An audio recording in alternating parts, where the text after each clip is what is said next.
Welcome to the Holistic Wealth and Health Podcast. Your co-hosts, Jason Smith and Brian Bibbo, will inspire and teach you how to prosper in your mind, body, and spirit, not just your financial life. Joining forces with field experts, Jason and Brian are here to help you focus on what matters most in your life, living well. Let's get started. Welcome back, everybody. This is the J.L. Smith Holistic Wealth and Health Podcast.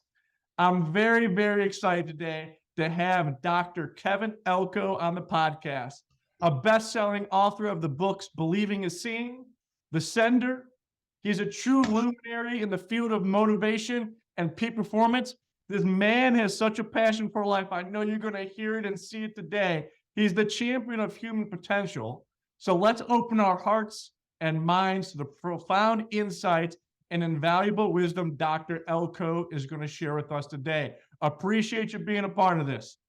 Thanks for having me, Brian. I love being out there with you guys. Where else you going to get a guy like me? Where you going to get a guy to speak in a barn? I was the only guy fit that call right there. Hey, and like you said, that was your people, right? Oh yeah, I mean, you put me in a barn, man. That's a whole nother level. Yeah, it was something different. That's what life's about, is differences. But I wanna go back in time, right? Share with me that upbringing. When you were a child and a young adult, what did your upbringing look like? Share some of that with us. Probably real simple. I bring hardworking people. My mother was a bell telephone operator, worked every night from 11 to 7. She missed one day of work her whole life. It's when I broke my leg my sophomore year. She came to my surgery.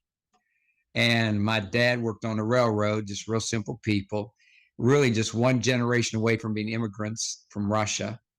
And what I really like about our growing up is everything was family, everything was community. We stuck together. Every Sunday we went to church together. We cheered for each other in sports. And it was a coal mining town that I grew up with. And what they taught me was work hard. They taught me about the whole concept of don't get entitled. One of the best things my parents did for me is what they didn't do. They didn't pay for my college. So I went to work in a grocery store to pay my own way. And when that started happening, my grades got straight A's when I was paying for it. And they taught me how to work and how to talk with people. And the most amazing thing was just the faith they had in me the whole time. So I say this every time I speak, and I go, I don't care what you got going on today. Call your mom, call your dad, because I wish I could. I wish I could give them a call. And then I went on to undergraduate university, and I lived at home to work my way through. And real close to my grandmother, who kind of raised me every time I made a mistake. So I was down her a lot, and just taught me a lot about life. And she only had a 4th grade education, but taught me a lot about life and scripture and how to have faith. So it was just a small, humble beginnings, small little town where you just learn how to work hard. My dad's side were all coal miners. My mom's side were bootleggers. I tell people all the time, I said, you know what? I said, how people rebel by getting drunk and quitting school. I rebelled by staying sober, staying in school. They disowned me. You didn't fit the mold, right? They kicked you right out. That's why I like that barn out there. Yeah, exactly. You brought up 2 essential things that I want to, you shared about for college. You had skin in the game, right? Can you speak a little bit about that? As you said, hey, I was working the grocery store to pay for my college because they were going to pay for my college. Do you think that's important nowadays? And what did that show you? Like, what kind of ethics did that? I do. I think it's very, very important. I don't do it enough. I sometimes think we're making it too easy on young people. And I just learned how to work. I learned how to take ownership. I learned to take responsibility. I never thought that my parents were supposed to. And what's that phrase? Everybody today thinks someone else is supposed to. And once you understand ownership, that's what they taught me. Like, no one else is supposed to make you happy. No one else is supposed to make you healthy. No one else is supposed to make you wealthy. You're supposed to. And once you understand that, you don't lean on someone else. And you go from having a victim mentality to a victor mentality when you realize nobody else is supposed to. It brought me to ownership. You're going to pay for your school. No one's going to give you a grade. You're going to develop your life and your education. That's what I did. And I think that I was talking to a friend of mine. There's a difference between I want to and I have to. And it was really cool because it taught me I can go to the coal mines. I go be orderly to hospital. If I want to do something in my life, this is what I have to do. If I want to have a healthy life, this diet is something I have to do. If I want to have a retirement of peace, working with you guys isn't something that you want to do. It's something you have to do. Yeah. And I think it took me to a place of have to do. Like, you know, you think, let me tell you what's going on, Brian. We think that, you know, in college football, you don't have the portal. If you're uncomfortable, you just put your name on a computer, you go somewhere else. Well, everybody thinks that now. If I'm unhappy in this relationship, let me put my name in the portal. If I'm unhappy in this job, let me put my name in the portal. But that's not real. Not really. Not in the end. And so what it taught me was there's no portal. Yeah, there's just a distraction out there to distract you from the real world, to sorrow your pains because you don't want to deal with them yourself. You don't want to take that ownership. That's crucial. You talked about faith and all through your books. And when I heard you speak over the weekend, faith, and you shared about that upbringing, that going to church every weekend. How important is faith to you? And do you think it drives you and it drives other people in this world? I think it's everything. And, you know, we could talk about this as far as religiosity goes, and I think it's extremely important there. But I also think it's important to have faith in yourself, that within you is something incredible, faith in your gift, whatever it might be. And I think having faith in people around you. I'm thinking about something totally different, though. I've been thinking about this a lot. I spoke about it yesterday to a company. How about faith? I think we've gotten to a point where we realize, like, well, it won't matter anyway. And my mother had a beautiful line. It'll happen over a long period of time all of a sudden. What I mean by faith in action is Tyler Perry over and over and over wanted to do plays. He wasn't getting them. No, it was coming. But he had faith in the action. After 7 years, he sold out and now he makes $150 million a year. And so did he have faith in him? Yeah, but he had faith if I keep on doing what I'm doing. I think that happens with finances. Markets go up and down, but I have to get a process and go, I have to have faith in that action. And we became very, very cynical. That's why I say, you know, keep chopping, or that line from Job, water wears the rock. You have to keep, I've never thought about this quite like this before, but you have to have faith that if I keep on doing that, so watch this phrase. I have the faith that what I'm working on is working even before it works. Let me tell you, like, this woman, Cathy Hughes, wanted to have a radio station. So the radio station was $980,000. She had a concept to interview people on the hillside and then program the radio station to what they said. She went to 32 banks and said no. 33rd bank said yes. I have to have faith if I'm a parent. I'm going to keep speaking this child the truth and who they are, and eventually they will get it. And I'm not trying to be funny. I'm just going to tell you, boys take longer than girls. You got to keep with it. If I sit down with you guys and say, here's our plan with investing, stay with it. And we have to have faith in action. Now, sometimes do you have to punt and get off the ball? Yes. I don't know when to tell people to do that. But you have, the thing I've been into recently is have faith that your action will eventually work. Water wears the rock. Have faith in your action. Keep chopping the tree. And one of the things that we don't have is patience. But let's talk about patience. Is patience, not sit back and just let it happen. Patience, I keep on doing my process until it happens. So the thing I've been thinking about a lot lately is faith in our activity. Yeah, that's crucial. And for us, what we share with people is we build out holistic financial plans. And like you said, markets go up and markets go down, and you got to have faith in the long run to stay the course, right? Keep chopping, even in the bad times and the good. And I always tell people this is, and I share it with my kids, is there's going to be bad times, but you don't know what the good times are if you don't have the bad. That's right. And you need to be able to survive that storm and overcome. There's always going to be tough times, and tough times go away. But what stands the time is tough people.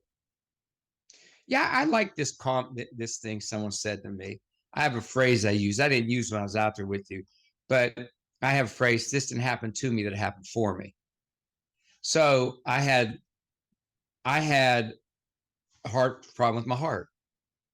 Bad time? No, I'm asking you, was it a bad time?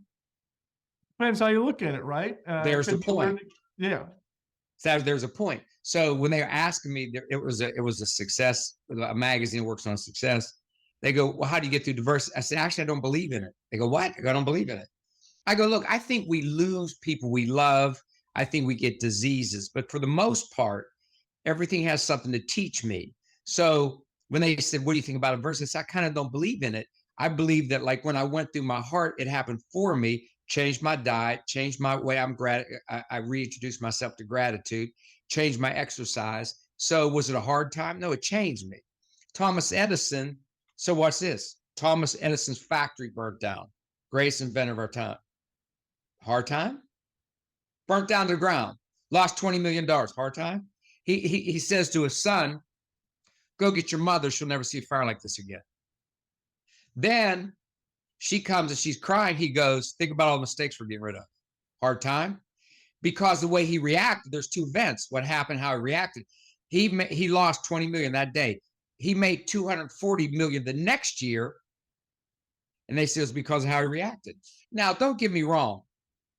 There's things that are awful that are hard.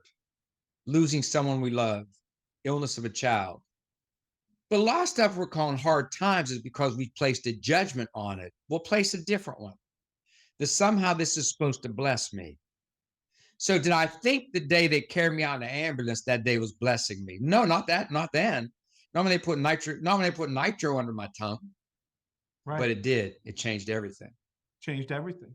And I think you're nailing it. Mindset is so powerful in this world. And a little bit about me is, I felt the anxiety. I felt like there was a knife up to my throat with everything that was going in my life every day. And as humans, we tend to have these negative connotations in our head. We're sometimes our own worst enemies, right? And we tell ourselves all these negative concepts. And I had to personally work every day saying, you know what? I'm good enough. I deserve this. Life is good. I better make the best of it. Look at things like blessings. And then I also incorporated the exercise. I started running a mile a day, 2 miles a day, lifting weights. And I'm telling you, life is the best it's been. And I wake up every morning with that happiness and joyous. And I can hear that into you of the stories you tell and everything else. But is there any things that you do on a daily basis that get your mind right, or is it exercise? What would you say? No, it is. When I exercise, the first part of my exercise, I pray. And I was just talking to my sister about it. It's just as amazing to me. I was thinking about it. I was thinking about an issue, and I couldn't come to terms with it. And see, when we talk about Holy Spirit, that's a compass. And I was talking to my sister, and I just did a big talk here in Philadelphia, and I was walking back to my hotel. And it was just wild how the whole thing came back together in a hole in my head, like what was going on. And here, if you can sit and you can be at peace and be still while your mind's figuring out, when the spirit's figuring it out, and it hit me, I go, bang, that's it. I got it. I figured out what it was, what was going on. And I was telling my sister, I don't know how you get to that level of intuition without understanding the concept of like Holy Spirit coming in and clarifying in your mind for you. And so I do that every day. There's a meditation prayer I do. I read every day, something before I get going, and I write out my daily script. It's not really hard because we're not really wired to be happy. We're wired to be safe. And so I'm trying to rewire my head. And really my daily script is over and over and over is keep chopping. So what, now what? And be a blessing. It's really not complicated. Yeah. And I keep on saying it to it. I grasp it. Yeah. And I'm very similar. I have a religious upbringing, and every morning on my way to work, if I'm going to the one office, it's 20 minutes. If it's the other, it's 40. I say 5 prayers, our Father, all those 5 prayers. And then I ask God to help me achieve what I'm trying to achieve in life. And I give him the short-term goals, I give him the long-term goals, and I give him the general oralities. And I say, hey, let me walk in your footsteps. Let my hands be yours. And let me just be your mouthpiece and continue. And ever since I've turned my hand over and said, you know what, God, help me, It's doing a lot better. And there's one unique thing is you've talked about all the people, we lose in our life, and it's not fun. And I have a list, and I don't know why I started this, maybe 8, 9 years ago. All the people that have passed my life after I'm done saying my prayers, I say their name every morning. And that That's list pretty keeps good. getting longer and longer, right? Yeah, that's good. Yeah. Unfortunately, it does. But I say, you know what? I loved you while you were here, and I know you're watching over me. Please continue to take care of me. So that's kind of that mindset that I get into in the morning, is just remembering the people that before me. People paved the path. People helped you get where you're at today. Like you just shared about your family, all the things they've did. And that's how I look at it also. But, we also talked about something that's important, which is the health. What are the eating habits for you? Have you changed it after that experience happened when you went in the ambulance, you had the nitrate in your mouth? Did your eating habits change? Did the way you act, did the way you look at food, did that mindset shift? In 8/10 of a second, bang. I started to look at it. I went to Cleveland Clinic and they discussed it, and I started reading about it. Here's the best way I can explain it. See this hand? That represents a set of genes in all of us. And these genes activate things in our life, in our body. When a switch is thrown, these switch. And so when this switch is thrown, is what the research says and Cleveland Clinic says. When this switch is thrown, cholesterol, plaque gets dumped in your arteries. When this switch is thrown, you have a higher incidence of breast cancer and prostate cancer when this is thrown. And here is the 5 different things to throw that switch. Fats, according to Cleveland Clinic and a book on heart reversal, fats, sugar, cholesterol throws it, anxiety and stress throws that switch. So really, if you ever thought about this, if you're in college, you have to take a stressful chemistry test. That's the equivalent of eating 2 steaks. That's how much cholesterol for some reason is dumped in your body. Wow. That's what your body does. So anxiety is the killer, stress, sugar, fats do it, and sugar, fats, and cholesterol. We also have a good set of genes. Some cause good cholesterol. And there's a switch on this. When this switch is thrown, you have reversal, literally heart reversal. It also protects you against breast cancer, and it also protects you against prostate cancer. This switch, community. That's what I loved about with you guys. They found research that says, people around you, it throws the switch. The community does it. Number 2, when you can do exercise and push your heart rate up. Number 3 in it was plant-based diet. Wow. That was number 3. So it was people around you, plant-based diet that does people around you, plant-based diet. And when you do exercise that you push you. The 3rd was meditation. What's meditate? People say, well, I can't meditate. Sure you can. You worry, don't you? Same thing. You're just getting some over and over in your head. So they told me to meditate 3 times a day. So I just read the 23rd Psalms to me every day. And I stop on my cup runneth over. And I just list, like you did, everything there. And they say, if you do those things, you reverse it. Last time I was to get a checkup for my heart, they came sprinting in. The nurse assistant did me. And then they came running in with the crash cart. And so then they brought in a cardiologist, and he looked at me and smiled. He goes, you're in such good shape. Your heart rate's so low. They thought you were having heart failure because it was 41 beats a minute. He goes, yeah. I realize, he said, I looked at you and just looked there and shook my head. They thought you're dying. Your heart's so efficient, it's barely beat. Yeah, you've changed that heart. And community is a great thing. I'm sure you've seen this. A study just came out. It was an 85-year Harvard study. Yeah. And they said, what brings happiness? What makes you live longer? Community, yeah. Community. It's dead on. And it's called the George Valiant study, yeah. Yeah, and those studies don't last that long, right? 85 years, that's multi-generations. And John F. Kennedy was in the study. Yeah, you're right. Yeah, I mean, it's such an exciting thing. When I read that, I just I actually sent my wife a text, and I sent her a copy of it. I said, you need to read this. You need to listen to it. And she was like, hey, that's why we're together. It's so important to have family. Like you're saying, it's clinically proven from what we're hearing from the Cleveland Clinic that it helps your heart, right? One of the most important organs you have. There's a town, I'm in Philly right now as I record this. There's a town close to here called Rosiata. They just found every home has the front porch, and they're all Italian, and they hang out with each other all day long. Italian people they live longer just about everybody. And one, of course, is the benefits of resveratrol, some wine, some wine. The other is they're saying about olive oil, it's a healthy one. But the other one is they sit together and they tend to be family. They tend to be community. Yeah, it's just so important having those loving relationships. And the other side of that study showed, the people that don't have the relationships are miserable, and unfortunately, God called their time early. That's right. So that's what I really love. How do you not feel good about being with you guys out there in Ohio?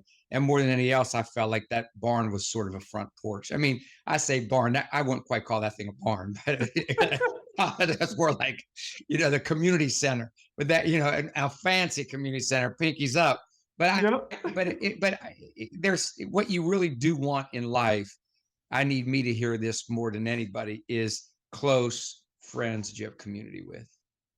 I had an uncle who was my mentor, and I used to work with him from the time I was 16 to the time I got out of college, and he was a stockbroker. And he said to me one day, he goes, Brian, your best friends are going to be the ones that carry out your casket at your funeral. And how many people can carry that casket? About 4 to 6 of them. Just remember that. There's always going to be acquaintances. There's going to be a relationship. Yeah. But the ones you need to focus in on the most is who's going to be there carrying your casket at that funeral. It sounds a little bit morbid, but it's the truth when you put it into perception. I say to Nick Saban, Alabama, all the time, I go, Nick, because I love watching speeches. And Whitney Houston's funeral was there. And I realized that there was hundreds of people there. Tyler Perry spoke, TD Jakes spoke. And I realized that the front row was the only one that was really, really crying, about a dozen people. Those are ones. And you want me to tell you who was really emotional? Really emotional. The crew she had to travel with her. Yeah. They were extremely emotional. And the rest of the people were just there, I'm paying my respects, right? The others weren't paying their respects. Their heart was hurting. They wanted to be there. And when, you're right, we're going to have about a dozen people if we're lucky. Yeah, there's no doubt about it. Few more things to wrap up. What motivates you? What is your passion for life? What is it? I mean, you're always motivating other people. What's the gas? What's the gas to you? What keeps you going? Do you know what Isaiah 6:8 scripture? I mean, I just know scripture. You know what it is? Watch what it reads. It's real easy. I heard a voice saying, who should I send on my behalf? And I said, here I am, send me. When somebody needs something like that, I want them to think of me. I was speaking to the National Electricians Conference. They do big works. And I told this story. I was in Pittsburgh and this plane went down. The anniversary was yesterday, 29 years ago. And this guy was up in the US Air room and they made an announcement. There were no survivors on this plane. And his wife was on the plane. He stood up and heard a woman crying over to the side and he went over and held her. I told that story in Charlotte 2 days ago. As I said it, I watched this man very casually walk. Like you see people have to go to the bathroom, walk out of your talks. Yeah. But I never saw anybody walk sideways. He was walking real slow sideways across the whole room. I didn't know what he was doing. And he sat down next to this woman. He held her and they cried and they walked out. The man who sponsored the conference said that person who walked out is my wife. We just lost our son to fentanyl. No. And that was my best friend hugging and crying with mine. I didn't make them cry, I allowed it. And while I'm sitting here with you, my son's best friend passed away May 5th. And just now his mother just texted me, a warm message and a thank you for being in her life. I am probably the least perfect person. I make more mistakes than anybody watching this.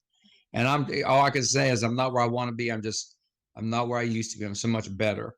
But I sometimes just pray like, Lord, I got so much wrong with me. We got a lot of time. I got a lot of issues. Let's let that go for today. Let me just help somebody.